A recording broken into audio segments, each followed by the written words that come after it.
পুত্র সন্তান লাভের জন্য কোনো আমল আছে কিনা? দেখুন, পুত্র সন্তান লাভের জন্য কোরআনে কারিমের 3টি আয়াত, 3টি দোয়া আমরা পেশ করতে পারি। এই দোয়াগুলো পাঠ করে আল্লাহ তাআলার প্রিয় নবীদের একজন জাকারিয়া আলাইহিস সালাম, ইব্রাহিম আলাইহিস সালাম আরেকজন, তারা আল্লাহ তাআলার কাছে পুত্র সন্তান লাভ করেছেন। অতএব এই দোয়াগুলো আপনিও পড়তে পারেন, কিন্তু তার আগে আপনার একটা বিষয় মাথায় রাখতে হবে, সন্তান ছেলে হোক আর মেয়ে হোক, আপনার চাইতে হবে যেন সে সৎ এবং ভালো মানুষ হয়, নেককার হয়।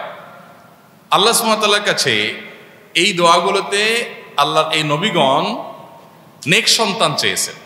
কোরআন হাদিসে কোনো দোয়ায় আলাদা করে এইটা বলা নাই, আল্লাহ আমাকে আপনি ছেলে দিয়েন মেয়ে না, বা মেয়ে দিয়েন ছেলে না, এরকম কোনো অপশন নেই। আল্লাহর কাছে দোয়া করতে হয় সুসন্তান। আমরা সুসন্তান যদি পাই, সেটা ছেলে হলেও ভালো, মেয়ে হলেও, আর যদি অমানুষ হয়, কুলাঙ্গার সন্তান হয়, তাহলে সেটা মেয়ে হলেও বিপদ, ছেলে হলেও বিপদ। কত মানুষ আছে যে এমন ছেলে হয়েছে যে এই ছেলে সে আশা করে নাই, এর চেয়ে মেয়ে হলে বরং খুশি হইত, বা না হলে আরো খুশি হইত, আছে না? তো এই জন্য আল্লাহ তাআলার কাছে নেক সন্তান চাইতে হয়। এটা হলো একটা কথা। আরেকটা কথা হলো যে সন্তান আল্লাহ সুবহানাহু ওয়া তাআলা যাকে ইচ্ছা তাকে দেন। কাউকে ছেলে মেয়ে দেন, কাউকে শুধু মেয়ে দেন, কাউকে শুধু ছেলে দেন, কাউকে কিছুই দেন না। এই বিষয়ে ফয়সালা কার হাতে? এবং আল্লাহ আমার জন্য যা নির্বাচন করেছেন এর মধ্যে কল্যাণ আছে। আমি দোয়া করার আছে, দোয়া করব, কিন্তু আল্লাহর ফয়সালাতেই আমার কল্যাণ আছে, খুশি মনে সেটা মেনে নেব। কারণ সন্তান দেয়নি আল্লাহ তাআলা, আলহামদুলিল্লাহ। ছেলে দেন নাই, আরো জোরে আলহামদুলিল্লাহ। হয়তোবা আমার কপালে ছেলে দিলে আরো খারাপ কিছু হতো। অতএব আল্লাহর প্রতি সে ইয়াকিন থাকতে হবে। দোয়াগুলো হলো রব্বি হাবলি মিনাস সলিহিন, সন্তান লাভের জন্য দোয়া, রব্বি হাবলি মিনাস সলিহিন, আল্লাহ আপনি আমাকে নেক সন্তান দান করেন। আরেকটা দোয়া হলো রব্বি লা তাযারনি ফারদা ওয়া আনতা খায়রুল ওয়ারিসিন, আল্লাহ আপনি আমাকে একা একা ছেড়ে দিবেন না, অর্থাৎ নিঃসন্তান রাখবেন না, আপনি সর্বোত্তম ওয়ারিস, সর্বোত্তম উত্তরাধিকারী। রব্বি লা তাযারনি ফারদা ওয়া আনতা খায়রুল ওয়ারিসিন। আরেকটা হলো রব্বি হাবলি মিন লাদুনকা যুররিয়াতান তাইয়্যিবাহ ইন্নাকা সামিউদ দুআ, রব্বি হাবলি মিন লাদুনকা যুররিয়াতান তাইয়্যিবাহ, হে আল্লাহ আমাকে আপনার তরফ থেকে ভালো সন্তান দান করেন, ইন্নাকা সামিউদ দুআ, নিশ্চয়ই আপনি দোয়া শ্রবণকারী। তাহলে এখানে এই দোয়াগুলোর প্রত্যেকটাতে দেখেন ছেলে বা মেয়ের কথা কিন্তু বলা হয়নি। আপনি সূরা ফুরকানের ৭৪ নম্বর আয়াতের সাথে যোগ করতে পারেন, রব্বানা হাবলানা মিন আজওয়াজিনা ওয়া যুররিয়াতিনা কুররাতা আয়ুন ওয়াজআলনা লিল মুত্তাকিনা ইমামা, আল্লাহ স্ত্রী সন্তান এমন দেন যাতে চক্ষু শীতলকারী হয়। দেখেন, ছেলে মেয়ে বলে কথা নেই, চক্ষু শীতলকারী। ইমানদারের মতো এরকম যৌক্তিক এবং এত বেশি সুচিন্তিত দোয়াকারী বা প্রার্থনাকারী বা নিজের কল্যাণকামী আরেকজন মানুষ পাবেন না। ইমানদার যা বলবে সেটা খুবই সুচিন্তিত হবে। ছেলে বা মেয়ে না, নেক সন্তান চাই। হ্যাঁ, থাকতে পারে আকাঙ্ক্ষা, কিন্তু মূল টার্গেট হবে কি? নেক সন্তান। আল্লাহ আমাদেরকে নেক সন্তান এর অধিকারী হওয়ার তৌফিক দান করুন। তাহলে সূরা ফুরকানের ৭৪ নম্বরের পাশাপাশি এই আয়াতগুলো, এই দোয়াগুলো আমরা পড়বো। আবারও বলছি 4টা দোয়া। সূরা ফুরকানের ৭৪ নম্বর আয়াত হলো রব্বানা হাবলানা মিন আজওয়াজিনা ওয়া যুররিয়াতিনা কুররাতা আয়ুন ওয়াজআলনা লিল মুত্তাকিনা ইমামা। আর রব্বি হাবলি মিনাস সলিহিন, রব্বি লা তাযারনি ফারদা ওয়া আনতা খায়রুল ওয়ারিসিন, রব্বি হাবলি মিন লাদুনকা যুররিয়াতান তাইয়্যিবাহ ইন্নাকা সামিউদ দুআ। এই দোয়া সবগুলো আল্লাহ তাআলার কাছে করতে থাকবেন। দোয়া কবুলের সময়গুলোতে বেশি বেশি করবেন। আমার কাছে 4টি অপশন আছে, এমত অবস্থায় আমি কোন অপশন সিলেক্ট করব তা জানার জন্য ইস্তেখারা করব, নাকি একটি অপশন সিলেক্ট করে এরপর ইস্তেখারা করব। যদি যে কোনো একটা অপশনের মধ্যে আমাকে হ্যাঁ বা নাতে যেতে হয়, তাহলে যে কোনো একটা অপশন সিলেক্ট করে আমরা ইস্তেখারা করব। আর যদি মনে হয় যে আমার কাছে অনেকগুলো অপশন আছে, তাহলে ইস্তেখারা সবগুলো অপশনের কথাই মাথায় রাখবো যে আল্লাহ এর ভিতরে যেটা ভালো হয় আপনি সেটা আমার জন্য সহজ করে দিন। মৌলিকভাবে উদ্দেশ্য হবে যেটা কল্যাণকর হবে সেটা যেন আল্লাহ সুবহানাহু ওয়া তাআলা ফয়সালা করেন, এটা। অতএব একাধিক অপশন মাথায় রেখেও ইস্তেখারা করা যেতে পারে, যদি অপশন একাধিক থাকে যে কোনটা কল্যাণকর, আল্লাহ আপনি সেটা আমার জন্য সহজ করে দিন। মৃত ব্যক্তির কপালে চুমু খাওয়া জায়েজ আছে কিনা? মৃত ব্যক্তির কপালে চুমু খেতে পারেন। পুরুষ লাশের কপালে চুমু খেতে পারেন, মেয়েরা মেয়েদের লাশ তাদের কপালে চুমু খেতে পারেন, কিংবা মাহরাম হলে তারা পরস্পরের কপালে চুমু খেয়ে ভালোবাসার প্রকাশ, স্নেহ মমতার পরশ বুলিয়ে দিতে পারেন, এটা জায়েজ আছে। বরং এটি আবু বকর সিদ্দিক রাদিয়াল্লাহু তাআলা থেকে প্রমাণিত যে তিনি নবী করিম সাল্লাল্লাহু আলাইহি সাল্লামের ওয়াফাতের পর প্রিয় নবী সাল্লাল্লাহু আলাইহি সাল্লামের কপাল মুবারকে চুমু এঁকে দিয়েছেন ভালোবাসা এবং শ্রদ্ধার জায়গা থেকে।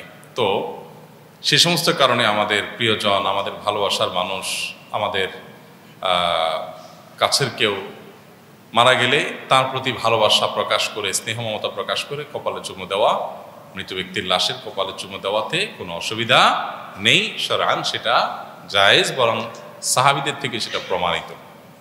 বেশি হাসলে নাকি বিপদ আসে, এটা কতটুকু সত্য? আমাদের সমাজে এরকম অনেক কথা আছে, হাত চুলকালে টাকা আসে, চোখ চুলকালে বাম পাশের চোখ চুলকালে আপনার চোখ লাফালে বিপদ আসে, আবার এটা কি বেশি হাসলে বিপদ আসে, কাক রাখলে কি হয়, হ্যাঁ কোনো বিপদ আসে বোধ হয়, মারা যায়, তারপরে এটা হইলে ওইটা হয়, ওইটা হইলে, এগুলো সবগুলোই কুসংস্কার এবং শিরপূর্ণ বিশ্বাস, সেটা আমরা অনেকে হয়তো জানি। বাকি এই যে বেশি হাসলে বিপদ আসে কথা বলা হয়, আমি এর আগেও বলছি বেশ কিছু এই জাতীয় কুসংস্কারাচ্ছন্ন কথা আছে, এগুলোর কিছু শানে নুজুল আছে। শানে নুজুল বুঝেন? প্রত্যেকটা আয়াত নাজিল হওয়ার একটা বিশেষ প্রেক্ষাপট থাকে, এগুলোর একটা প্রেক্ষাপট আছে। প্রেক্ষাপটটা হলো আগের যুগের মুরব্বীরা হয়তো চিন্তা করছে পোলাপান কিছু আছে না যে অযথাই হাসে, হুদাই হাসে এবং এত বেশি হাসে যে ওরা নিয়ন্ত্রণ করা যায় না। তো একটা হাদিস ধরাই দিল আর কি, ওরা যাতে ওর হাসিটা কমানো যায় সৎ উদ্দেশ্যে একটা জাল হাদিস ধরাই দিল। বুঝেন নাই? কোরবানির উদ্দেশ্যে গরু চুরি করলো আর কি, উদ্দেশ্য ভালো যাতে ও হাসাহাসি কমে, কিন্তু ধরাই দিছে কি একটা জাল হাদিস যে বেশি হাসলে বিপদ আসে। তখন পোলাপান ভয়ে হাসলো না। আপনার রাতে প্লেটের পানি, প্লেট ধোয়া পানি বাহিরে ফেললে বিপদ আসে, সমস্যা হয়। এটা কেন বানাইছে? আমার মনে হয় এটা এই জন্য বানাইছে যে প্লেট ধোয়া পানি অলস পোলাপান আছে জায়গা মতো ফেলবে, এটা না করে যেখানে সেখানে বাহিরে ফেলে দিল দরজা খুলে, তখন কি সমস্যা হয়? তখন দেখা যায় যে বাহির দিয়ে কেউ যেতে পারে, অন্ধকার, আগে তো বিদ্যুৎ ছিল না, তো পানিটা কারো গায়ে পড়তে পারে, যাতে এটা না করে যেন মুরব্বীর একটা হাদিস বানাই দিস। তারপরে আপনার ওই যে রাতে নখ কাটা ভালো না, কারণ রাতে নখ কাটতে গেলে কি হইতে পারে, হাত আঙুল কেটে দিতে পারে, কারণ মোমবাতি আপনার চেরাগের আলো দিয়ে মানুষ করতে, এগুলা এই জন্য যাতে দিনের আলোতে করে বিপদ না হয়, এই জন্য বলছে রাতে এটা করা ভালো না। তো আগের এরকম বিভিন্ন পরিস্থিতিকে কেন্দ্র করে অনেক কথা বাইর করছে, যেমন ওই যে বইয়ের ব্যাপারে কথা আছে, পোলাপান বই পড়ে খোলা রেখে চলে যায়, তো এটার জন্য একটা জাল হাদিস বানাইছে কি, যে বই খোলা রাখলে কি হয়, এই ছেলে তুমি উঠাউঠি করবে না, পিছনে যাও না উঠাউঠি করবে না। এই ছেলে কার সাথে আসছে, ওকে ঠিক আছে, তুমি পিছনে গেলে চলে যাও, আন্দোলনে চুপচাপ বসে থাকো, উঠাউঠি করো না। বই খোলা রাখলে কি হয় বলে, শয়তানে পড়ে। শয়তানে পড়লে তো ভালো কথা, শয়তান পড়ে যদি মানুষ হয়ে যায় সমস্যা আছে আপনার? আচ্ছা, তো আবার বলে আর অনেক কথা বলে যে বই পড়লে এটা হয় সেটা হয়। এগুলো কেন বানাইছে? কারণ পোলাপান বই খোলা রেখে চলে গেলে মোরগ আসতে পারে, বাতাসে ফ্যানে উল্টে কাগজ ছিঁড়ে ফেলতে পারে, বাচ্চার হাতে পড়ে ছিঁড়ে ফেলতে পারে, যাতে করে জায়গা মতো রেখে যায় পড়ে ঠিকঠাক মতো, এই জন্য একটা জাল হাদিস বানা দিয়েছে পোলাপান যাদের সোজা হয়ে যায়। তো এগুলো খুব গর্হিত কাজ হয়েছে, নানান যুক্তি বা নানান প্রয়োজনের ভিত্তিতে হাদিসগুলো বানাইছে কে বা কারা। এর ভিতরে একটা হলো এটা যে বেশি হাসলে বিপদ আসে, এটা কোনো কথা না যে বেশি হাসলেই আমার বিপদ আসবে। বিপদ স্বাভাবিক অবস্থা আসার থাকলে সেটা আসবে, বেশি হাসলেও আসতে পারে। তবে এটা ঠিক যে অতিরিক্ত হাসাহাসি, প্রয়োজনে অপ্রয়োজনে কোনো কারণ ছাড়া হাসাহাসি এবং সীমাতিরিক্ত হাসাহাসি, এটা শরীয়তে অবশ্যই নিন্দনীয়। কিন্তু এর মানে এই না যে হাসাহাসি করলাম আজকে বেশি, তাহলে আজকে কিছু একটা আসতেছে আমার কপালে দুঃখ আছে, এরকম কোনো কথা নাই। এগুলো ব্যাপারগুলো অনেক সময় এরকম হয়, অনেকে বলে হুজুর এটা তো খাইটা যায়, আমি দেখছি বেশি হাসার পর বিপদ আসে। দেখেন বিপদ আসে না কার, বিপদ এবং সুখ এগুলো তো আসতেই থাকে। এখন আপনি যখন একটা বিশ্বাস গেঁথে ফেলছেন, তখন এবার অতিরিক্ত হাসাহাসি করার অপেক্ষা আছেন, হায় রে কি বিপদ আসে, এবার তো আপনার পেটে মোচড় দিল কোনো এই যে বিপদ আসলো, মানে তখন শয়তান একটা রিলেট করে দেয় আর কি, মনে হয় যে এইটাই বোধ হয় সেটা, যে আগেরটার কারণে আসছে, এটা এমনি আসছে, আপনি না আসলেও পেটে মোচড় দিতে হয়তো কাজে বিপদ আসছে। তো আল্লাহ তাআলা আমাদেরকে শিরকপূর্ণ এবং কুসংস্কারাচ্ছন্ন বিশ্বাস থেকে মুক্ত থাকার তৌফিক দান করুন। ইসলাম অবাস্তব কোনো বিশ্বাস ধারণ করার কোনো সুযোগ আমাদের জন্য রাখে নাই। কোরআন এবং হাদিস এর উপরে ভিত্তি করে মুসলমানের বিশ্বাস থাকবে যে কোন হাদিস আল্লাহর তরফ থেকে ওহির মাধ্যমে এসেছে, অথবা অভিজ্ঞতার আলোকে লাভ ক্ষতি আমরা জেনে বিশ্বাস করব। এরকম মুখরোচক বা আপনার প্রচলিত কোনো কুসংস্কারের উপরে ভিত্তি করে মুসলমান কোনো বিশ্বাস লালন করবে না। একজন মুয়াজ্জিন যখন একামত দেয়, ইমাম সাহেব তখন কাবার দিকে পেছনে ফিরে থাকে, কাবার দিককে পেছনে ফিরে থাকে, একামত শেষে কাবার দিকে ফিরিয়ে নামাজ আদায় করেন প্রত্যেক ওয়াক্তে। এটা কি সঠিক কিনা বেঠিক? ইমাম সাহেব যখন মুয়াজ্জিন সাহেব একামত দিবেন তখন মাথার সোজা আছে কিনা এটা দেখবার জন্য যদি মুক্তাদিদের ফিরে তাকায় কোনো অসুবিধা নেই। এবং একামতের পর নামাজ শুরু হওয়ার আগ পর্যন্ত ইমাম সাহেবের ডিউটি হলো দেখা যে কাতা সোজা আছে কিনা, এবং সবাইকে উদ্বুদ্ধ করা যে আপনারা কাতা সোজা করেন, ফাঁকা বন্ধ করেন, এগুলো বলা ইমাম সাহেবের দায়িত্ব। একামত থেকে নিয়ে নামাজ শুরু হওয়ার আগ পর্যন্ত এটা দেখে তারপর ইমাম সাহেব নামাজ দাঁড়াবেন, এটা সুন্নাহ। বিশেষ করে আপনারা হারামাইন ইমাম সাহেবদেরকে দেখবেন যে তারা এটা ডিউটি হিসাবে করেন, অন্যান্য ইমাম সাহেবরাও করেন, আরো উলামা ইকরাম, আমাদের দেশে অনেক উলামা ইকরাম করেন। এটা জায়েজ আছে, বরং কাতা সোজা করার জন্য এটা করা তাদের কর্তব্যের অংশ। এমন কোনো কথা নেই যে একামত শুরু হলে কেবলার দিকে ফিরে যেতে হবে, আর এদিক ফিরা যাবে না। কারণ আপনার নামাজ শুরু হলে তখন কেবলার দিকে ফিরা জরুরি। একামত শুরু হলে কেবলার দিকে ফিরে যেতেই হবে, বিশেষ করে ইমাম সাহেবকে, এটা জরুরি না। উনি মুসল্লিদের কাতার যাতে সোজা করার জন্য এদিক ফিরলে কোনো অসুবিধা নাই। আমি একজন আলিম পরীক্ষার্থী, আমি চাচ্ছি যে জেনারেল লাইনে পড়াশোনা না করে ইসলামিক বিষয়ে পড়াশোনা করতে, যেখানে ফিতনার কোনো আশঙ্কা নেই। সেক্ষেত্রে কোন জায়গায় আমি পড়াশোনা করতে পারি? ফিতনার আশঙ্কা নেই এমন জায়গা পাওয়া তো কঠিন হবে। ইসলামিক সাবজেক্ট নিয়ে ইসলামিক ইউনিভার্সিটিগুলোতে পড়তে পারেন, অনলাইনে কোনো ইউনিভার্সিটিতে ভর্তি হতে পারেন। ফিতনা মুক্ত জায়গা তো নেই, নিজেকে নিয়ন্ত্রণ করে তুলনামূলকভাবে ফিতনা কম সেই জায়গাগুলো খুঁজে বের করার চেষ্টা করতে হবে। বিয়ের আগে আংটি পরানো নিয়ে বিস্তারিত জানতে চাই। আংটি পরানো বা এঙ্গেজমেন্টের পর হবু বউয়ের সাথে দেখা করা যাবে কি না? আমাদের দেশে এই প্রথা প্রচলিত আছে যে বউ দেখার পর পছন্দ হয়ে গেলে আংটি পরায় ফেলায়। আংটি পরানো মানে হলো এটা আমি বুক করে ফেললাম, তাই না? বুক করে ফেললাম, এখন শুধু আগদ বাকি।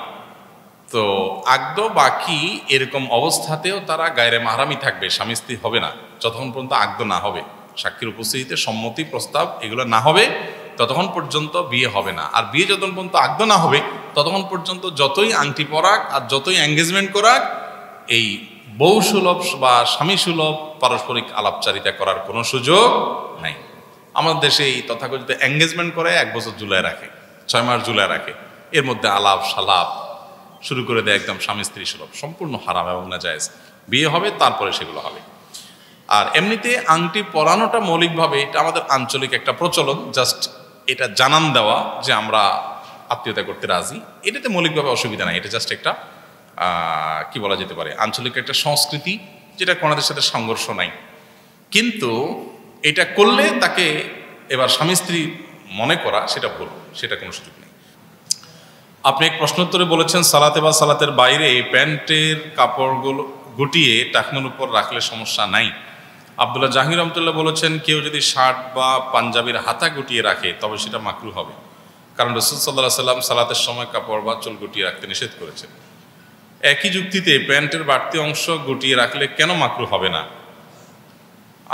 আমার ধারণা মানুষকে প্যান্টের বাড়তি অংশ কেটে ফেলতে উৎসাহ দেওয়া উচিত। আমার ধারণা কি সঠিক? আপনার ধারণা শুধু সঠিক না, আপনার ধারণার যেটা করেছেন সেটা আমরা প্রত্যেকটা এই জাতীয় ভিডিওতে বলেছি, এটা আপনি খেয়াল করেন নাই। আমরা উৎসাহ দেই যে মুসলমান পুরুষ সবসময় টাকনুর উপরে পোশাক পরবে, টাকনুর নিচে পোশাক পরা হারাম। শুধু নামাজের সময় গুটিয়ে রেখে বাকি সময় খুলে দিবে, এটা জায়েজ নাই। অতএব প্যান্ট কেটে বা নতুন প্যান্ট কিনে হারাম যাতে না হয় সেভাবে পোশাক পরা মুসলমানের জন্য একটা ফরজ, এবং এই ফরজ বিধানটা লঙ্ঘন করার স্বাস্থ্যগত অনেক ক্ষতি ইতিমধ্যে বিভিন্ন বৈজ্ঞানিক গবেষণায়ও প্রমাণিত আছে। সেটি প্রমাণিত হোক বা না হোক, মুসলমান নবী সাল্লাল্লাহু আলাইহি ওয়াসাল্লামের নির্দেশের কারণে এই হারাম থেকে বাঁচার জন্য সংগ্রাম করবে। এখন প্রশ্ন হলো, হাদিসে জামার হাতা গোটায়া নামাজ পড়া পরিষ্কারভাবে নিষেধ করা হয়েছে, মাকরু। তো জামার হাতা গোটায়া যদি নামাজ পড়া মাকরু হয়, তাহলে প্যান্ট গোটানো মাকরু কেন হবে না? এ হলো যুক্তি। এই যুক্তির উত্তর হলো যে প্যান্ট গোটায় যারা, তারা টাকনুর নিচে প্যান্ট গেলে যে হারাম হবে ওইটা থেকে বাঁচার জন্য গোটায়, আর হাতার মধ্যে এরকম কিছু নাই। এটা বরং নামাজের ক্ষেত্রে আল্লাহর শানে দাঁড়ানোর যে আদব তার খেলাফ হয়। আপনি হাতা গোছায়া কোনো গুরুত্বপূর্ণ ব্যক্তির সামনে দাঁড়াবেন না, নিশ্চয়ই সব খুলে টুলে পরিপাটি হয়ে দাঁড়াবেন। তো সেজন্য হাতা গোটানো বা অন্য কিছু জামা কাপড় গোটানো মাকরুহ। কিন্তু প্যান্টের ব্যাপারটা যেহেতু হারাম থেকে বাঁচার জন্য, অতএব এটা ভিন্ন, এই জন্য এটা জায়েজ। এবং সৌদি আরবের সর্বোচ্চ ওলামা পরিষদের ফতোয়া আছে ব্যাপারে, তাদের ফতোয়া হলো যে এটা জায়েজ, যেটা হারাম থেকে বাঁচার জন্য হয়েছে। হ্যাঁ, এখন প্যান্ট যদি কেউ স্টাইল করার জন্য ভাঁজ করে বা ওই যে হাতার মতো করে ভাঁজ করে, তাহলে সেটা মাকরুহ হবে। কিন্তু হারাম থেকে বাঁচার জন্য হলে সেটা জায়েজ হবে। কিন্তু এর মানে এই না যে আমরা বলবো ঠিক আছে আপনি সারা জীবন ভাঁজ করে আবার নামাজের উপরে খুলে দেন, এটা আমরা কখনো বলি না। বরং প্রত্যেকটা বক্তব্যের সাথে সাথে এটাও বলি যে নামাজের শুধু আগেই নয়, বরং নামাজের পরেও আপনাকে টাকনুর নিচে প্যান্ট পরতে পারবেন না। এখন প্যান্ট কি সে কেটে ছোট করবে নাকি সারা বছর সারা দিন সে ভাঁজ করে রাখবে, এটা তার ব্যাপার। টাকনুর নিচে প্যান্ট না গেলেই চললো।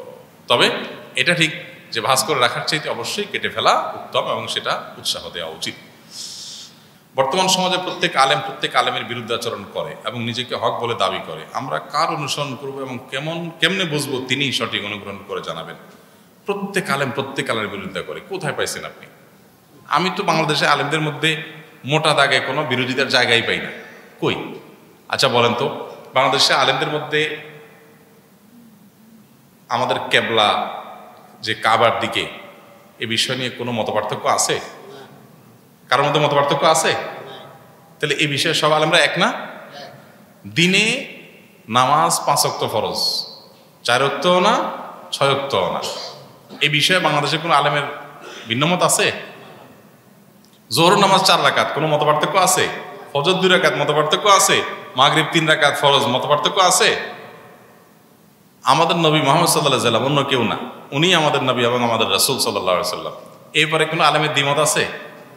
আমাদের আল্লাহর পক্ষ থেকে নাজিল হওয়া গ্রন্থ, আল্লাহর কালাম কোরআন, এবারে কোনো মতপার্থক্য আছে? আপনি কোনটা পাইছেন মতপার্থক্য? আমি তো এরকম আপনারা 500, 600, 700, 800, 1000 পর্যন্ত আরো বেশিও গুণে দিয়ে দেখাতে পারবো যে কোনো মতপার্থক্য নাই। তো এত মতপার্থক্য কোথায় পাইছেন? মতপার্থক্য শাখাগত বিষয়। একটা ফ্যামিলির 3টা বা 4টা ছেলে থাকলে আমাদের বাপ অমুক, আমাদের মা অমুক, অমুক আমাদের খালা, অমুক আমাদের চাচা, অমুক আমাদের চাচি, অমুক আমাদের দাদা, এটা আমাদের ঘর, এটা আমাদের বাপ দাদার বিটা, এটা আমাদের জমি, এগুলো নিয়ে কোনো মতপার্থক্য সন্তানদের মধ্যে থাকে? মূল বিষয়, সব বিষয় একমত না। শাখাগত বিষয়ে মতপার্থক্য থাকে যে আমাদের এই ভাইটারে কোথা বিয়ে করানো উচিত, আমাদের জমি কোনটা কেনা উচিত, এই শাখাগত বিষয় নিয়ে ভিন্ন মত হয়, এক ভাই এক একটা বলে। কিন্তু মোটা দাগে বিষয়গুলো কোনো মতপার্থক্য আছে? তো বাংলাদেশ আলেমদের মধ্যে মতপার্থক্য কোথায় দেখেন আপনি? আপনি যেভাবে লিখছেন যে ভাই সবাই সময়ের বিরুদ্ধে আচরণ করে, কই? আমি বলি 5 ওয়াক্ত নামাজ পড়া ফরজ, আমার বিরুদ্ধে কোনো আলেম করবে? দেখেন, শয়তান এগুলোকে আমাদের কাছে বড় করে দেখায়, আমরা খুব মানে একেবারে হতাশ হয়ে যায়। হুজুরের এত মতপার্থক্য কোথায়? আপনি হুজুরের মতপার্থক্য দেখেন, আমি তো দেখি না। একজন নানানভাবে বেদাতে লিপ্ত ভাই আমার, ওনার সাথে আমার মৌলিক সব বিষয়ে একমত, সব বিষয় প্রায় একমত। তাহলে মতপার্থক্যের জায়গাগুলো খুবই কম। আপনি কোরআন এবং হাদিস যে যত বেশি অনুসরণ করে, সেটা দেখে তার অনুসরণ করবেন যে ওনার ভিতরে ভালো আলেম হিসাবে উনি কোরআন হাদিসের রেফারেন্সে কথা বলেন, আমল করার চেষ্টা করেন, মন গড়া কথা বলেন না, ভিত্তিহীন কথা বলেন না, এবং যা বলেন সেটা অনুযায়ী আমল করেন। ব্যক্তিগতভাবে আমলদার মানুষ, কোরআন হাদিসের নমুনা এবং আদর্শ নিজেও, এই সমস্ত দেখে আপনি ওলামা ইকরাম থেকে অনুসরণ করার চেষ্টা করবেন। বাকি তারাও মানুষ, দিন শেষে ফেরেশতা না, তাদের ভুল ত্রুটি হতে পারে। একসাথে 4 মাযহাবের সঠিক বিষয়গুলো কেউ মানতে পারবে কিনা? একসাথে 4 মাযহাবের সঠিক বিষয়গুলো বের করে মানবেন? বা 4 মাযহাবের কোনটা সঠিক কোনটা বেঠিক এটা যদি আপনি বের করতে পারেন, তাহলে তো আপনি ইমাম মুজতাহিদ। তাহলে তো আরেকটা মাযহাব দুনিয়াতে পাইছি আমরা, যে লোক সব মাযহাব ফিল্টার করে করে সঠিকগুলো একসাথে করে ফেলতে পারছে, আর বাকিগুলো বলে দিয়েছে এটা ভুল, রং, এটা হানাফিদের রং, এটা শাফিঈদের রং, এটা রাইট। তাহলে তো আমরা 4 মাযহাবের মধ্যে আরো বড় মাযহাব পেয়ে গেলাম, একটা পঞ্চম মাযহাব নাকি? দেখেন, যদি কারোর এই যোগ্যতা থাকে যে তিনি দলিলের ধার বিবেচনা করে করে তিনি চলতে পারেন, দলিলের শক্তি এবং ধার এটা বিবেচনা করার ক্ষমতা আছে, তাহলে তিনি তো দলিল দেখে দেখে সরাসরি আমল করতে পারেন। তার জন্য মাযহাব মানাই তো জরুরি না, তাই না? ওই লেভেলের ইমাম হতে পারলে, যেখানে শেখ বিন বাজ রহমতুল্লাহ আলাইহির মতো মানুষ, আরো বড় বড় ইমাম, ওনারা নিজেদেরকে ফিকের ক্ষেত্রে কোনো না কোনো ইমামের দিকে নেসবত করতেন যে আমি অমুকের ফিক অনুসরণ করি। তো সেখানে কত বড় আলেম হলে, কত বড় এলমি ব্যক্তিত্ব হলে আপনি নিজে নিজের সব কিছু দলিলের দ্বারা বিবেচনা করে আমল করতে পারেন, সেটা বলাই বাহুল্য। কিন্তু আপনি দলিলের দ্বার বিবেচনা করে আমল করার মানে যদি এই হয় যে যখন যে মাযহাবের যেটা মানে আমার কাছে ভালো লাগে সেটা আমি আমল করব, এটা বেশিরভাগ ক্ষেত্রে আমাদেরকে প্রবৃত্তির পূজাতে উদ্বুদ্ধ করে। প্রবৃত্তির পূজা কি? একটা মাযহাব একটা সুবিধা পাইছেন, ওইটা আমল করবেন। আমার কাছে মাসালা জিজ্ঞেস করতে যখন আসে, অনেকে বলে হুজুর এটা তালাকের মাসালা দেন। কি হয়েছে? যেমন আজকে সকালে একটা টেলিভিশন চ্যানেলে ফোন করছে এক মহিলা, ভাই আমার স্বামী 3 তালাক দিয়ে দিছে, এখন হবে কি? তখন আমি বলি যে আপনি কি হানাফি না সালাফি? আপনি যদি হানাফি হন তাহলে উত্তর হবে একরকম, সালাফি হলে উত্তর হবে আরেকরকম। কারণ আপনি হানাফি হয়ে আহলে হাদিস আলেমের কাছে যদি যান, পুরো আহলে হাদিস আলেমের কাছে গেছেন কেন? 3 তালাকে আপনি জানেন আহলে হাদিস আলেমদের মধ্যে 3 তালাকে একসাথে 3 তালাক দিলে 1 তালাক হয়। এই সুবিধার জন্য হুজুরের কাছে গেছে, হুজুরে বলে দিলে 1 তালাক, আপনি বলে সুবহানাল্লাহ, চলে আসলেন। তাই আপনি আসলে সুবিধা আদায়ের জন্য গেছেন, সত্য অসত্য বা নিরূপণের জন্য আপনি জান নাই, মাসলার জন্য আপনি জান নাই, গেছেন সুবিধা আদায়ের জন্য। আবার অনেক সময় হানাফি ছেলে মেয়ে ইয়াং, আপনার আহলে হাদিস ছেলে মেয়ে ইয়াং বিয়ে শাদী করে আপনার হানাফি আলেমের কাছে আসছে, আয়েশা উত্তর জিজ্ঞাসা করতেছে যে হুজুর আমরা নিজেরা যারা বিয়ে করে ফেলছি, মেয়ে নিজে নিজে বিয়ে করে ফেলছে, বাপ জানে না, মা জানে না, অভিভাবক জানে না, কারো জিজ্ঞাসা করে রাজিও না, তো জায়েজ আছে কিনা? উদ্দেশ্য কি? যেহেতু হানাফি মাযহাব অনুযায়ী মেয়ে প্রাপ্তবয়স্ক হলে অভিভাবকের সম্মতি ছাড়াও বিয়ে জায়েজ আছে, অতএব হানাফি হুজুরের কাছ থেকে ফতোয়া নিতে পারলে আহলে হাদিস যুবকের বিয়েটা হয়ে যায়। তো এইভাবে মানুষ নিজের প্রবৃত্তি পূজা করে অনেক সময়, এগুলো যাতে না হয় সেজন্য এখান থেকে একটু ওখান থেকে একটু নিয়ে এটা আমল করা, এটা অত্যন্ত রিস্কি এবং প্রবৃত্তি পূজার আশঙ্কা এখানে অনেক জোরালো। হ্যাঁ, ইমাম বা আপনি বড় আলেম, মাশাআল্লাহ দলিল আপনি বুঝেন, আপনি কোনো একটা মাযহাব অনুসরণ করেন, কিন্তু দলিলের ধারা বিবেচনা করে বা ওই মাযহাবের অনেক আমাদের ফতোয়া ইত্যাদির উপরে অনেক কিছুর বিবেচনা করে আপনি কোনো একটা বিষয়ে আপনার তাফারুদাত থাকলো, এবং তাফারুদ মানে ভিন্ন মত, এই ভিন্ন মত দেওয়ার মতো শখসিয়ত আপনি হলেন, তাহলে এটা অবশ্যই জায়েজ। কথা কি বুঝাতে পারছি? মৃত ব্যক্তির ছবি মোবাইলে দেখলে কি মৃত ব্যক্তির কবরে আযাব আসবে? মৃত ব্যক্তির ছবি মোবাইলে রাখলে বা দেখলে মৃত ব্যক্তির আযাব আসবে এমন কোনো কথা নেই। যদি খারাপ কিছু থাকে তাহলে উনি নিজে এটা ছড়ায় গেলে তার গুণ অবশ্যই হবে। আর খারাপ কিছু নেই, এমনি সাধারণ ছবি আছে, ছেলেদের ছবি ছেলেরা, মেয়েরা ছবি দেখলেই বা ছবি রাখলেই যে গুনাহ হয়ে যাবে এবং সেটা দেখলেই ওনার অটোমেটিক গুনাহ হবে, ব্যাপারটা সেরকম না। কেউ যদি নিরুপায় হয়ে অ্যালকোহল শপে কাজ করে, অর্থ উপার্জন করে, তাহলে সেটা কি তার জন্য হালাল হবে? নিরুপায়ের সংজ্ঞাটা কি? নিরুপায় হয়ে কাজ করলে জায়েজ হবে কি না এই প্রশ্ন উত্তর পরে, আগে সংজ্ঞায় আসি। নিরুপায় কাকে বলে? নিরুপায় মানে হলো এই চাকরি না করলে তার না খায় মরা লাগবে, কোনো আর পথ খোলা নাই, দেয়ালে পিঠ থেকে গেছে, তাহলে ঠিক আছে যে এই মুহূর্তে চাকরি ছেড়ে দিয়ে চলতে পারবে না সে। এটা ছেড়ে দিলে আরেকটা হবে, একটু কম ইনকাম হবে, কয়দিন বেকার থেকে একটা চাকরি হবে, তাহলে সেক্ষেত্রে হারাম কোনো জায়গায় চাকরি করা জায়েজ হবে না। অনেক বাইরে আছেন, বাইরে থাকেন, মদ সার্ভ করেন, রেস্টুরেন্টে চাকরি করেন, বলেন যে নিরুপায়। ভাই নিরুপায় কেন? আপনি আর একটা চাকরি খোঁজেন, প্রয়োজনে কিছুদিন বেকার থাকবেন, এই তো প্রয়োজন আপনি দেশে চলে আসবেন, আপনার কাছে বহুত উপায় আছে, নিরুপায় না আপনি। মানুষের জন্য যা কল্যাণকর তাই জায়েজ, এই কথা শরীয়ী গ্রহণযোগ্যতা আছে কিনা? কথা তো ঠিক আছে, কিন্তু উদ্দেশ্য খারাপ। কালিমাতু হক্কিন উরিদা বিহাল বাতিল। যা মানুষের জন্য কল্যাণকর সেটাই তো জায়েজ, যা ক্ষতিকর সেটাই তো হারাম। আল্লাহ যা নিষেধ করেছেন সেটা আমাদের জন্য ক্ষতিকর, আল্লাহ যা অনুমোদিত রেখেছেন সেটা আমাদের জন্য কল্যাণকর। এখন কল্যাণকর কোনটা আর ক্ষতিকর কোনটা, এটা নিরূপণ তো আল্লাহর করার কথা, তিনি জানেন, আমরা তো সব কিছু জানি না। আমরা অনেক কিছুকে বাহ্যিকভাবে উপকারী মনে করি, আসলে এটা ক্ষতিকর। এজন্য আল্লাহ সুবহানাহু ওয়া তাআলা যেগুলাকে নিষেধ করেছেন সেটাই আমাদের জন্য ক্ষতিকর। কথাটা বরং আমরা ঘুরাই বলি, যা কিছু হারাম তা কিছু ক্ষতিকর, যা কিছু হালাল তা কিছু উপকারী। ব্যাস উল্টায় বলতে হবে। আমরা আগে নিজেরা ঠিক করি যে যা কিছু উপকারী তা হালাল, তাহলে আগে নিজেরা অস্ত্রটা নিজের হাতে নিয়ে এবার আমি এমন ফতোয়া দিতে পারি। আল্লাহ যা হারাম করেছেন তা ক্ষতিকর, যা হালাল করেছেন তা উপকারী। সহিহ হাদিস কি কোরআনের সাথে সাংঘর্ষিক হতে পারে? এবারে আমার দুটি প্রশ্ন। সূরা বাকারার 256 নম্বর আয়াতে বলা হয়েছে দিন গ্রহণের ব্যাপারে কোনো জোর জবরদস্তি নেই, অর্থাৎ কারো ইচ্ছা হলে ঈমান আনবে আর না হলে আনবে না, আর সহিহ বুখারীর 25 নম্বর হাদিসে বলা হয়েছে, রাসূল সাল্লাল্লাহু আলাইহি ওয়াসাল্লাম বলেছেন, আমি লোকদেরকে সাথে যুদ্ধ চালিয়ে যাওয়ার জন্য নির্দেশিত হয়েছি যতক্ষণ না তারা সাক্ষ্য দেয় যে আল্লাহ ব্যতীত প্রকৃত কোনো উপাস্য নেই ও মুহাম্মদ সাল্লাল্লাহু আলাইহি ওয়াসাল্লাম আল্লাহর রাসূল, আর সালাত প্রতিষ্ঠা করে ও যাকাত আদায় করে। অর্থাৎ কেউ ঈমান না আনলে রাসূল সাল্লাল্লাহু আলাইহি ওয়াসাল্লাম তার সাথে যুদ্ধ করবেন। এমনকি শুধু ঈমান আনাই নয়, সালাতও পড়তে হবে, যাকাতও দিতে হবে, তাহলে কি এটা সাংঘর্ষিক নয়? আর একটা করেছেন আপনি, এরকম আরও আছে, যেমন সকাল সন্ধ্যা যে ব্যক্তি সাইয়্যিদুল ইস্তিগফার পড়বে সে যদি মারা যায় তাহলে জান্নাতি, আবার যে ব্যক্তি লা ইলাহা ইল্লাল্লাহ পড়বে সে জান্নাতি। কিন্তু সূরা তাওবার 111 নম্বর আয়াতে আল্লাহ তাআলা বলেছেন জানো মালের বিনিময়ে আল্লাহ তাআলা জান্নাত দিবেন, কিন্তু হাদিস দুটিতে তো এরকম কোনো শর্ত নেই। দেখেন, এই শেষেরটার কথা আগে বলি, যেহেতু সেটা ছোট্ট করেই বলা যাবে। সেটা হলো, কোরআন এবং হাদিসের মধ্যে সাংঘর্ষিকতা যদি আমাদের কাছে কখনো মনে হয়, তাহলে সেটা আমার জ্ঞানের স্বল্পতা, আমার জ্ঞানের স্বল্পতা। কোনো কথার, কোনো দুইটা কথার মধ্যকার কোনো একটা তথ্যের গ্যাপ থাকার কারণে আমাদের কাছে সাংঘর্ষিক মনে হতে পারে। যেমন ধরা যাক, আমি বললাম যে আপনারা কেউ এখান থেকে যাবেন না, আমি বললাম, আবার আধা ঘন্টা পর আপনাদের সবাইকে বললাম যে আপনারা সবাই চলে যান।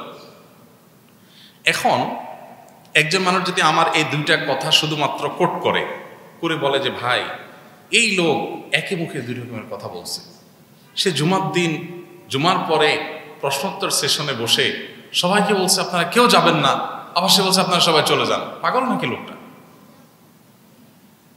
এরকম সংঘর্ষ দেখানো যাবে না যে বিপরীতমুখী কথা বলছি আমি, কিন্তু এটার যখন আপনি পার্সপেক্টিভটা বা এটার যখন আপনার পাশে মানজারটা, এটার যখন পেছনের ঘটনাটা আপনি দেখাতে পারবেন যে এটা বলছে এক সময় তখন বাইরে বৃষ্টি বাদল ছিল, বলছে কেউ যায় না, ঝড় হচ্ছে, আর পরেরটা বলছে যখন থেমে গেছে তখন বলছে এবার সবাই চলে যান, তাহলে তো কোনো সংঘর্ষ থাকে না।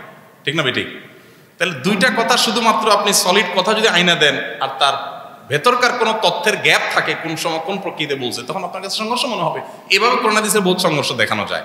যেমন এখানে যে ভাই বলছেন কোরআনের আয়াতে বলা আছে জানমালে বিনিময়ে আল্লাহ তাআলা জান্নাত দিবেন, তো আবার হাদিসে বলা আছে সাইয়্যিদুল ইস্তিগফার পড়লে জান্নাতে যাবে। সাইয়্যিদুল ইস্তিগফার পড়লে জান্নাতে যাওয়ার কথা বলা হয়েছে, আর কোরআনে বলছে জানমাল সব দেওয়ার বিনিময়ে আল্লাহ জান্নাত দিবেন। তাহলে দুই রকম হয়ে গেল। আসলে কি কোনো সংঘর্ষ আছে? আমরা এখানে সমন্বয় করার কোনো সূত্র পাই কি পাই না? বহু সূত্র আছে, বহু। তার ভিতরে একটা সূত্র বলি, যেমন সাইয়্যিদুল ইস্তিগফারের মধ্যে নিজের সমস্ত পাপাচারগুলো থেকে তওবা করে নতুন করে জীবন গড়ার প্রতিজ্ঞা, চেষ্টার কথা, আল্লাহর কাছে ক্ষমা চেয়ে শুরু করার কথা কিন্তু সাইয়্যিদুল ইস্তিগফারে বলা আছে। সাইয়্যিদুল ইস্তিগফার পাঠ করা মানে হলো আগেরগুলো মাফ চেয়ে আমার জান মাল সব আল্লাহর কথা মতো আমি চালাবো, সেই মর্মে সংকল্প করা। তো ঠিক আছে, তো তওবা করে যখন মানুষ এভাবে চলার সংকল্প করে তখন জান্নাতে যাবে। আর কোরআনেও বলা হয়েছে যখন জানমাল দিবে তখন জান্নাতে যাবে। তাহলে মিল তো অমিল নেই তো। আচ্ছা, এরপরে আসেন দিন গ্রহণে কোনো জবরদস্তি নেই, আল্লাহ কোরআনে বলছেন। আবার হাদিসে দেখাইছেন, বুখারী শরীফ হাদিসে, যে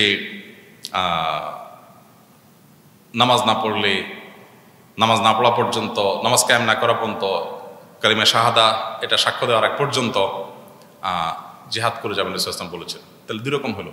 আপনাকে যদি আমি প্রশ্ন করি পাল্টা, কোরআনেই আল্লাহ তাআলা বলেছেন উকতুলুল মুশরিকিনা কাফা, সকল মুশরিকদের হত্যা করো। তাহলে আল্লাহ কোরআনে বলছেন সূরা বাকারাতে যে দিন গ্রহণে কোনো জবরদস্তি নাই, আবার আল্লাহ আর এক জায়গায় বলতেছেন হত্যা করো, আবার তাও সকলকে। তাহলে আল্লাহর কথা দুই রকম হয়ে গেল না? এরকম সংঘর্ষ আমি আয়াতে আয়াতে দেখাতে পারবো। আসলে কাহিনী কি? আসলে কাহিনী একটা হলো যুদ্ধক্ষেত্রের কথা, রণাঙ্গনের কথা, বিশেষ পরিস্থিতির কথা। আপনি এটা আরেক জায়গায় এনে লাগাইছেন। আর নবী করিম সাল্লাল্লাহু আলাইহি ওয়াসাল্লাম যে বলেছেন, এর মানে আপনি যদি এটা বুঝেন যে নামাজ না পড়লেই হত্যা, তাহলে রাসূল আকরাম সাল্লাল্লাহু আলাইহি ওয়াসাল্লামের সময় মদিনাতে বহুত অমুসলমান ছিল কি ছিল না? উনি কি তাদের সবাইকে হত্যা করছে? তাহলে বোঝা গেল আপনি এই হাদিসের যে অর্থ বুঝছেন মূলত সেটা এখানে অর্থ না। এখানে আপনার বোঝার গ্যাপ আছে। তাহলে অর্থ কি? এর অর্থ সম্ভাব্য অর্থ অনেকগুলো হতে পারে। মুহাদ্দিসগণ অনেকগুলো ব্যাখ্যাই করেছেন, যেগুলো সবগুলোই ওই আয়াতের সাথে সামঞ্জস্যপূর্ণ, কোনোটাই সাংঘর্ষিক না। এর ভিতরে একটা ব্যাখ্যা বলি, যে যতক্ষণ পর্যন্ত মানুষ আল্লাহর একত্ববাদকে না মানবে, আল্লাহর ওয়াহদানিয়াতকে না মানবে, এবং মুসলিম রাষ্ট্রে থাকার জন্য কোনো চুক্তিতে না আসবে, বরং অশান্তিতে লিপ্ত থাকবে, ততক্ষণ পর্যন্ত তাকে তার সাথে যুদ্ধ করা যাবে। কোরআনে আল্লাহ তাআলা বলেছেন অন্য আয়াতে সে একই কথা, লা ইয়ানহাকুমুল্লাহু আনিল্লাযিনা লাম ইউকাতিলুকুম ফিদ-দীনি ওয়া লাম ইখরিজুকুম মিন দিয়ারিকুম। যে সমস্ত অন্য ধর্মের মানুষরা তোমাদেরকে যুদ্ধ চাপায় দেয় নাই, তোমাদের দেশ থেকে বের করে দেয় নাই, তাদের প্রতি সুদাচরণ করতে আল্লাহ নিষেধ করেন না। তার মানে যারা এটা করে তাদের সাথে তোমাদের লড়াই চলবে, যে তারা আমাদের সাথে লড়াই লিপ্ত, যুদ্ধে লিপ্ত, আমাদের দেশ থেকে বের করে দিচ্ছে আমাদেরকে, তখন তাদের সাথে লড়াইয়ের কথা আল্লাহ তাআলা বলেছেন। তাহলে নবী সাল্লাল্লাহু আলাইহি ওয়াসাল্লাম যে হাদিস বলেছেন, তাহলে বুঝতে হলো এটা ওই প্রেক্ষিতে, যে প্রেক্ষিতে এটি তিনি করেছেন। কারণ তার কর্ম দেখলে তো আমরা বুঝি যে এটার ব্যাখ্যা ভিন্ন। বুঝেন নাই কথা? উনি নিজে তো নামাজ না পড়লে হত্যা করেন নাই, অমুসলিম হলে হত্যা করেন নাই, তাহলে বোঝা গেল তার এই হাদিসের ব্যাখ্যা আপনি ভুল বুঝছেন। এটা সাদা অর্থটা নিছেন, উপর বাহ্যিক অর্থটা নিছেন, এর ভেতরে ব্যাখ্যা আপনি জান নাই। তো এরকম সংঘর্ষ যদি আপনি দেখাইতে চান, তো কোরআন আয়াতে আমি দুইটা দেখাই দিলাম, এরকম বহু আয়াতে আমি দেখাই দিতে পারবো যে কোরআন আয়াতে আল্লাহ তাআলা এক জায়গায় একটা বলেছেন, আরেক জায়গায় আরেকটা বলেছেন। আপনি যদি সামঞ্জস্য দেখাইতে যান, আয়াত থেকে সামঞ্জস্য ডাইরেক্ট পাবেন না, তখন আপনি কি বলবেন? তাহলে কোরআনকে অস্বীকার করবেন? দেখুন, কোরআন এবং হাদিসের সাথে বাহ্যিক সংঘর্ষ বহু আছে, প্রকৃত অর্থে কোনো সংঘর্ষ নাই। আমি প্রায় একটা এক্সাম্পল দিই। একটা বাচ্চা তার টিচারের কাছ থেকে শিখছে 2 + 2 = 4। সে এসে বাবাকে জিজ্ঞেস করছে, আচ্ছা বাবা বলো তো দেখি, কত আর কত যোগ হলে 4 হয়? বাপ বলছে, কেন 3 আর 1 4 হতে পারে? বলছে দেখ হলো না, কারণ আমার স্যার পড়াইছে 2 + 2 = 4, তুমি বলছো 3 1 হয় না, তুমি ফেল। এই বাচ্চা মনে করতেছে টিচারের কথার সাথে বাপের কথার সাথে সংঘর্ষ আছে, কন্ট্রাডিক্টরি, কারণ সে একটা শিখছে আরেকটা শিখে নাই।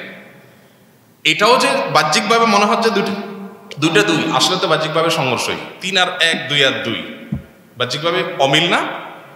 বাহ্যিক অমিল থাকা সত্ত্বেও বাস্তব অর্থে কোনো অমিল নাই, হতে পারে কি পারে না?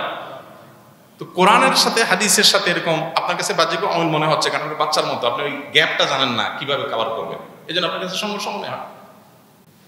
হাদিস অস্বীকার করার যে শয়তানি ষড়যন্ত্র শুরু হয়েছে, ভালো করে শুনে রাখেন, এটা গোটা দ্বীনকে অস্বীকার করার ষড়যন্ত্রের অংশ, এবং এটা পরিকল্পিতভাবে ইহুদিরা খ্রিস্টানরা প্যাট্রোনাইজ করে করাইছে এবং করছে তারা।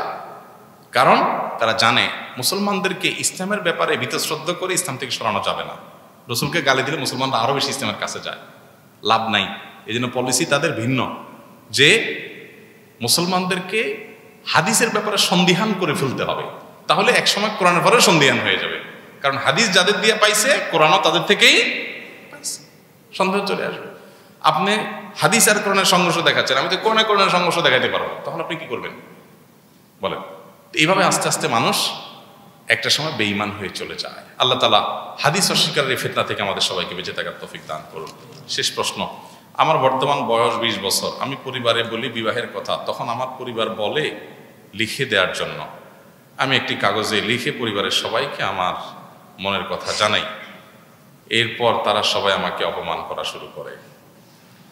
এখন যদি আমি কোনো জিনায় লিপ্ত হয়ে এর গুনাহ হবে কার? পরিবারকে না জানে বিবাহ করা যাবে কিনা? দেখেন, পরিবার বুঝছে এই ছেলেটা একটু সোজা সরল, এই জন্য বলছে যা দিবা লিখিত দাও, নাহলে পরিবারে কোনোদিন লিখিত দিতে, এটা কি আদালত? লিখিত দিতে বলছে, এর মানে হলো আপনি একটা সোজা ছেলে, তারা বুঝছে, এই জন্য আপনাকে নিয়ে তামাশা করার জন্য, হাসি করার জন্য তারা এটা পলিসি করছে। তো আপনার বিয়ের বয়স হয়েছে কিনা এটা দেখতে হবে, কারণ যে এতটুকু পলিসি বুঝে নাই মা বাপের, সে বিয়ের আদৌ উপযুক্ত হয়েছে কিনা এটা তো সন্দেহের বিষয়। হ্যাঁ, তারা বউ তো এরকম সকাল বিকাল কাগজপত্র লেখায় হাইকোর্ট দেখাবে। তো এই জন্য আসলে এই সমস্ত বিষয়গুলো বিচক্ষণ বিদগ্ধ কোনো আলেম, মসজিদের ইমাম সাহেবের সাথে সম্পর্ক করে তার সাথে নিজের পুরো অবস্থা জানিয়ে তারপরে পরামর্শ নিতে হবে যে আমার পরিস্থিতি এই, আমার বয়স এই, আর্থিক অবস্থা এই, মা বাপের অবস্থান এই, আমি কি করতে পারি, ডিসিশনগুলো সেভাবে পরামর্শ করে নিতে হবে। এভাবে প্রশ্ন ধরাই দিলেন পরিবারের অসম্মতিতে আমার বিয়ে করা জায়েজ আছে কিনা, আমি ফতোয়া দিলাম হ্যাঁ আপনি যদি গুনাহ থেকে বাঁচতে চান জায়েজ আছে, দেখা গেলো যে আপনার তল্পি তল্পা কিছুই নেই, আপনি একটা গড়াই বসে থাকলেন। এই জাতীয় ইস্যুগুলো কমন মাসআলা শুনে সিদ্ধান্ত নেবেন না, ওলামা ইকরামের সাথে ব্যক্তিগতভাবে মশওয়ারা করে পরামর্শ করে তারপর সিদ্ধান্ত নেবেন। আল্লাহ তাআলা আমাদেরকে হেফাজত থাকার তৌফিক দান করুন। আরো অনেক প্রশ্ন আছে, প্রশ্ন পরে দিচ্ছেন নিশ্চয়ই, যেগুলো পরে আসছে এই প্রশ্নের উত্তর তো আমি দিতে পারি না, কারণ অনেকগুলো প্রশ্ন, কয়টা দেবো কয়টা বাদ দেবো। বয়স্ক অক্ষমদের ভাতা চালু করেছিলেন আবু বকর রাদিয়াল্লাহু আনহু, কিন্তু কারো কাছ থেকে আলাদা চাঁদা নেননি। বর্তমানে জনগণের বিভিন্নভাবে গচ্ছিত টাকাই যেখানে নিরাপত্তা নেই সেখানে নতুন নামে এসব পলিসি কি আমাদের সমস্যা? আপনার টাকার নিরাপত্তা আছে না নাই, এটার উত্তর তো আমি দেওয়ার লোক না, আপনি তো অজাগায় প্রশ্ন করছেন। আপনার টাকার নিরাপত্তা অর্থনীতি বিশ্লেষকরা বলবে, আমি শরিয়ার ছাত্র, আপনি আমাকে জিজ্ঞাসা করবেন হালাল না হারাম। সরকারের কাছে টাকা দিলে সেটা সেভ হবে কিনা, আমি কি বাংলাদেশ ব্যাংকে কত টাকা আছে, রিজার্ভে কত আছে, আমি কি অর্থনীতির ছাত্র? এটা আমার কাছে জিজ্ঞেস করলেন কেন? আপনি এটা জিজ্ঞাসা করবেন অর্থনীতি সম্পর্কে যে ভালো বোঝে সে। আমার জিজ্ঞাসা করবেন হুজুর জায়েজ না জায়েজ, আমি মৌলবী মানুষ। আমি আলিমে পড়ছি, একজনকে পছন্দ করি, সেও আমাকে পছন্দ করে, বিষয়টি তার পরিবারকে জানালে তার মা বলে আমি এখনো ছাত্র মানুষ, কিভাবে তার দায়িত্ব নিব? সুতরাং এমত অবস্থা আমার করণীয় কি, কিংবা আসুন্নাহ ফাউন্ডেশন কি এক্ষেত্রে আমাকে কোনোভাবে কর্মসংস্থান বা আর সুযোগ দিবে কিনা, যা আমি পড়াশোনার পাশাপাশি করতে পারবো? প্রথম কথা হলো যে একজন আলেম পরীক্ষার্থী, তিনি মাদ্রাসার ছাত্র, মাদ্রাসা পড়া অবস্থাতে তিনি একটা মেয়ের সাথে তার সম্পর্ক হবে, এটা কখনো গ্রহণযোগ্য বিষয় হতে পারে না। ইসলামে বিবাহের আগে কোনো সম্পর্ক এটাকে সম্পূর্ণ হারাম ঘোষণা করেছে।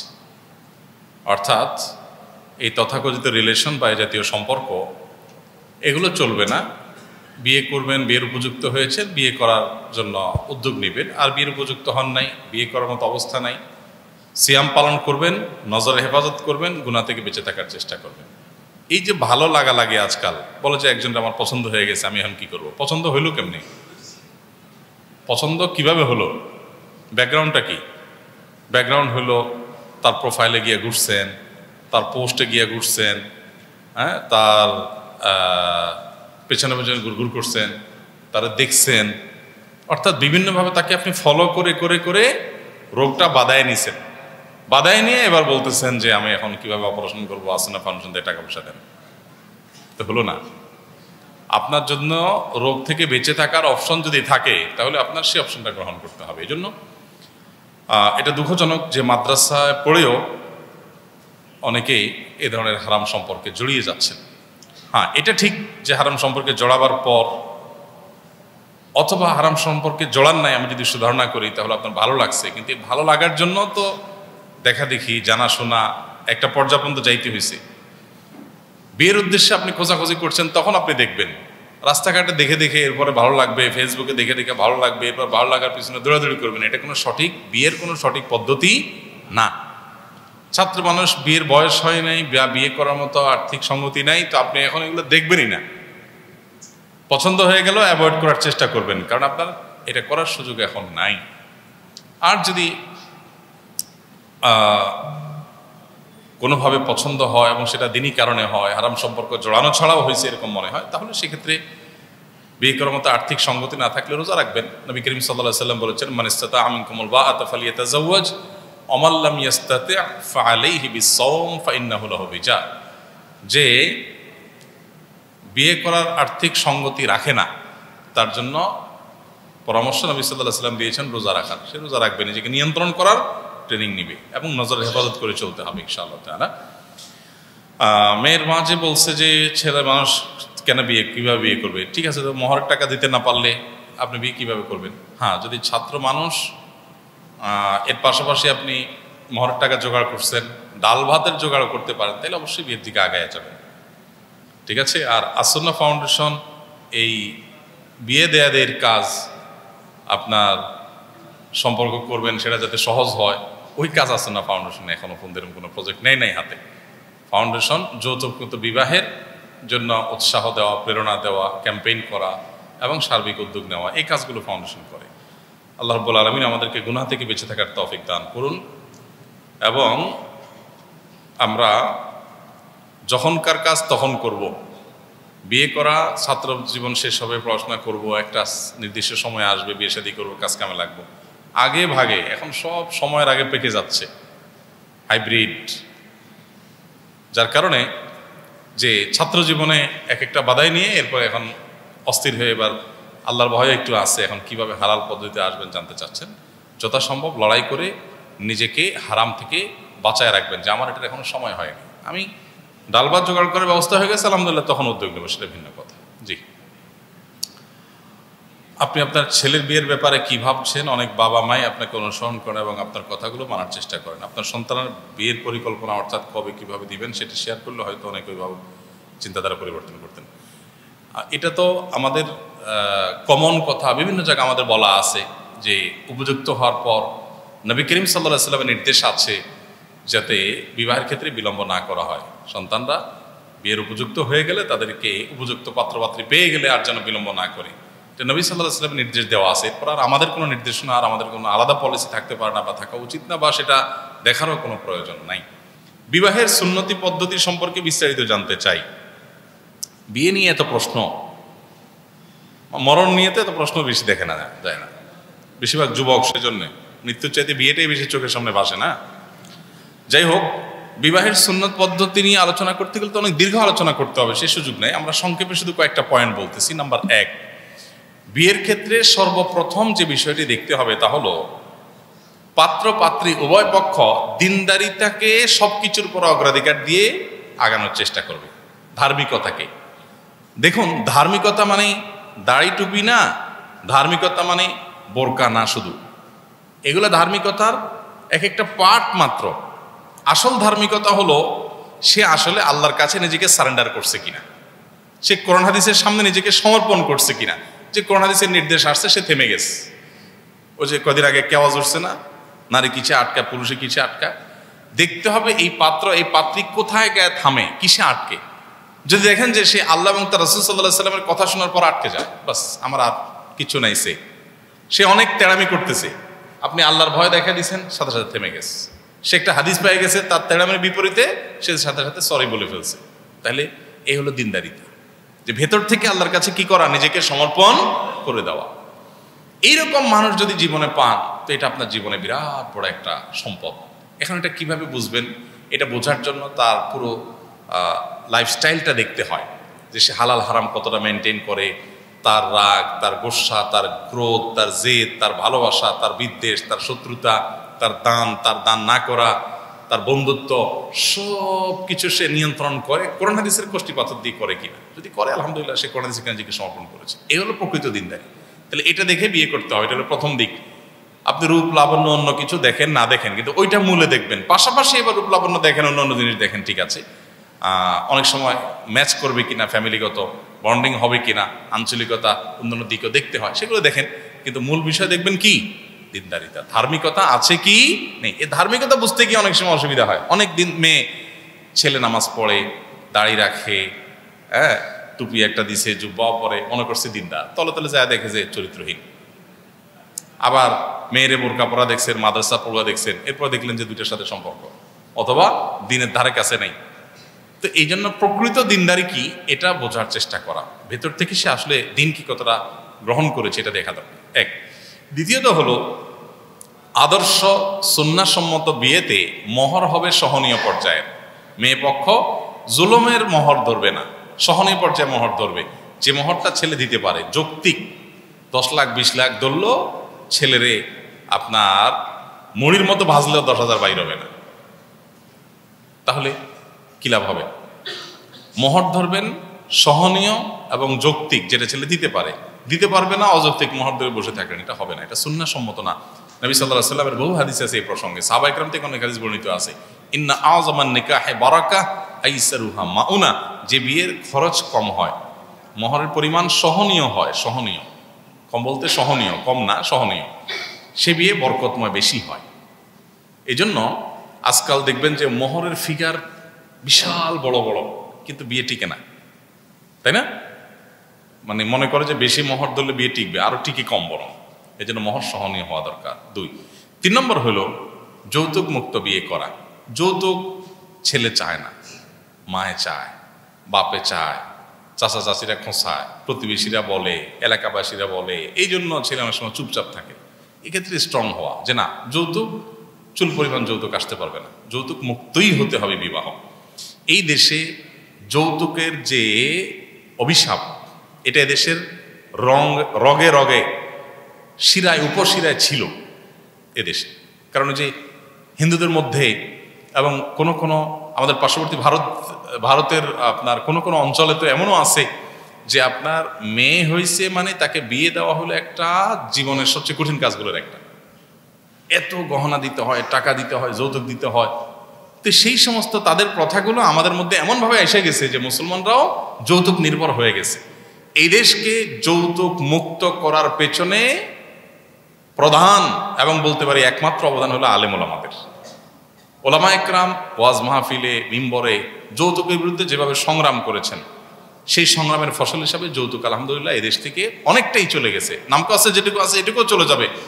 ওলামাদের এরকম আরো বহু অবদান আছে সমাজ সংস্কারে, সেগুলো হয়তো সেকুলাররা স্বীকার করে না বা ইসলাম বিদ্বেষীরা স্বীকার করে না, কিন্তু তাদের বিবেককে জিজ্ঞেস করলে তারা দেখবে যে ওলামা একরামের এরকম আরো বহু অবদান আছে। এই যৌতুক মুক্ত বিয়ে হতে হবে। তাহলে 3 নম্বর আদর্শ মাস্তুন বিয়ে হতে হবে কি মুক্ত? যৌতুক কিন্তু শুধু খাট পালং আর টাকা পয়সা যৌতুক না, আজকাল খাবারও যৌতুকের অন্তর্ভুক্ত। খাবার কিরকম? মেয়ের বাপের বাড়িতে শ্বশুর বাড়িতে এক গাদা মানুষ নিয়ে যায় খাইয়ে আসলেন, এটা হলো খানার যৌতুক। বুঝেন নাই? আপনি টাকা পয়সা নেন না, খাট পালং নেন না, কিন্তু 200-300 লোক নিয়ে যায় বেচারার বাসায় খাইয়ে আসলেন। বেচারা সুদে টাকা নিয়ে বিভিন্নভাবে লোন করে আপনার 200 মেহমান খাওয়ান লাগতেছে, 300 মেহমান খাওয়ান লাগতেছে। খুশি হয়ে তার আছে অডেল, সে নিজেরা এমনি মেহমান খাওয়াবে, আপনারও কিছু খাওয়াইলো, সেটা ভিন্ন বিষয়। কিন্তু এটা বন্ধ হওয়া উচিত, এই রসমটাই বন্ধ হওয়া উচিত। মেয়ে বাবার কোনো খাওয়ান নাই, খাওয়ান হবে ছেলের। তো সেখানে এই বরযাত্রী নামক বদযাত্রা, এটা বন্ধ করতে হবে। এটা বদযাত্রী না, এটা কি? বদযাত্রী। এই বদযাত্রী প্রথা যদি আপনি বন্ধ করতে পারেন এবং যৌতুক মুক্ত বিয়ে করতে পারেন, তাহলে আদর্শ সুন্নাহসম্মত বিয়ে হলো।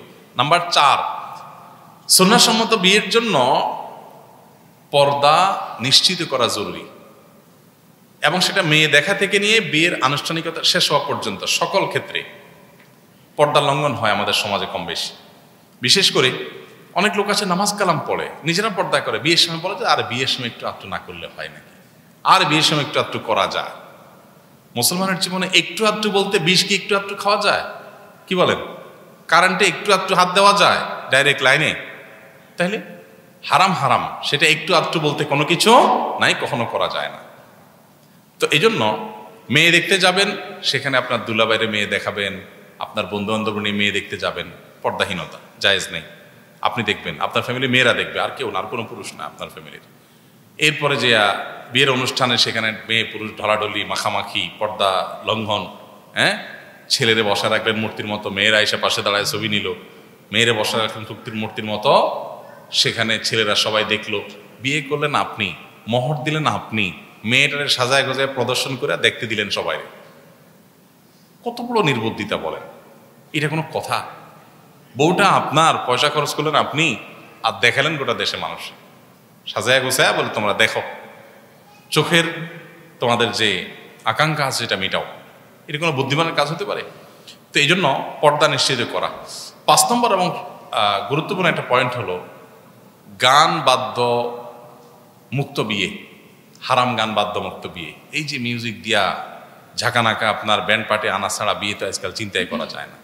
ছেলে করতে চায় না, বলে হুজুর আমি আসলে করতে চাই না। তো কেন হচ্ছে? ওই বাগিনা বাগনিরা, বাতিজারা এরা একটু আনন্দ করতে চায়। গুনাহ বরের হবে আগে, কারণ সে এটার সমর্থন দিয়েছে এবং সে এটার মূল কারণ।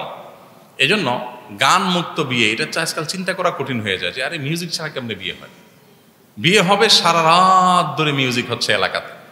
মানে এই ধরনের আপনার অমানবিক এবং আপনার অন্যায় আচরণ যারা করে, বিবেকও বাদে না যে মানুষ ঘুমাচ্ছে, আমি গানের আওয়াজে তাদেরকে উঠাচ্ছি। এমনকি কারো যদি ডিস্টার্ব নাও হয়, গান মুক্ত বিয়ে করা এটা সুন্নাহসম্মত বিয়ের জন্য একটা জরুরি বিষয়।